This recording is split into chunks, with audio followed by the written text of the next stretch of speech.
గురించి ప్రపంచం చాలా చెప్తుంది, చాలా కొటేషన్స్ చెప్తుంది, చాలా సినిమాలు చూపిస్తుంది.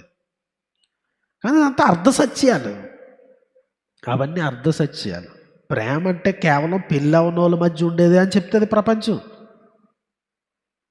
అది అర్ధ సత్యం కూడా కాదు, పూర్తిగా అసత్యం.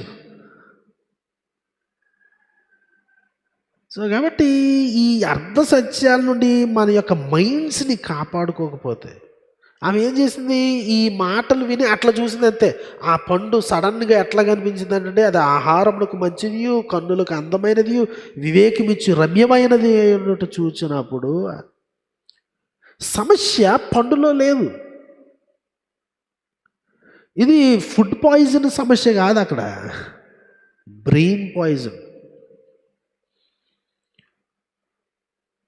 ఆమె తిన్న పండ్లో ఏమీ లేదు, ఆమె ఆలోచనలో, దృక్పథాల్లో, అవతల వారు చెప్పిన మాటల దృక్పథంలో ప్రపంచాన్ని చూసేసరికి మోసపోయింది. అర్ధ సత్యాలు నాశనం చేస్తాయి. బయట రకరకాల ఫిలాసఫీస్ రన్ అవుతూ ఉంటాయండి మన యొక్క మార్కెట్లో, మన ఎంటర్టైన్మెంట్ ప్రపంచంలో, మన యొక్క ఆఫీసుల్లో, మన స్కూల్స్లో చాలా రకాల ఫిలాసఫీలు, తత్వాలు మనకి అవి తెలియవు త్వరగా. కానీ వాక్యాన్ని మనం నేర్చుకుని వాక్యానుసారంగా బ్రతుకుతున్నప్పుడు మనకి కంటికి అయ్య బాబా ఎంత మోసమా అని అర్థమవుతుంది, అయ్య బాబా ఎంత ఇదా అని అర్థమవుతుంది.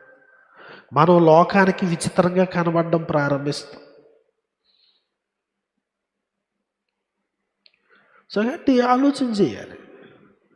మనము మన కుటుంబానికి నేర్పించేటువంటి ఈ సత్యాలు, బైబిల్ సత్యాలు, వాళ్ళు లోకంలో ఉన్న ఫిలాసఫీస్ని వడగట్టుకునేయడం, నేర్చుకోగలిగేటువంటి రీతిలోనికి మనం తీసుకుని వెళ్ళాలి.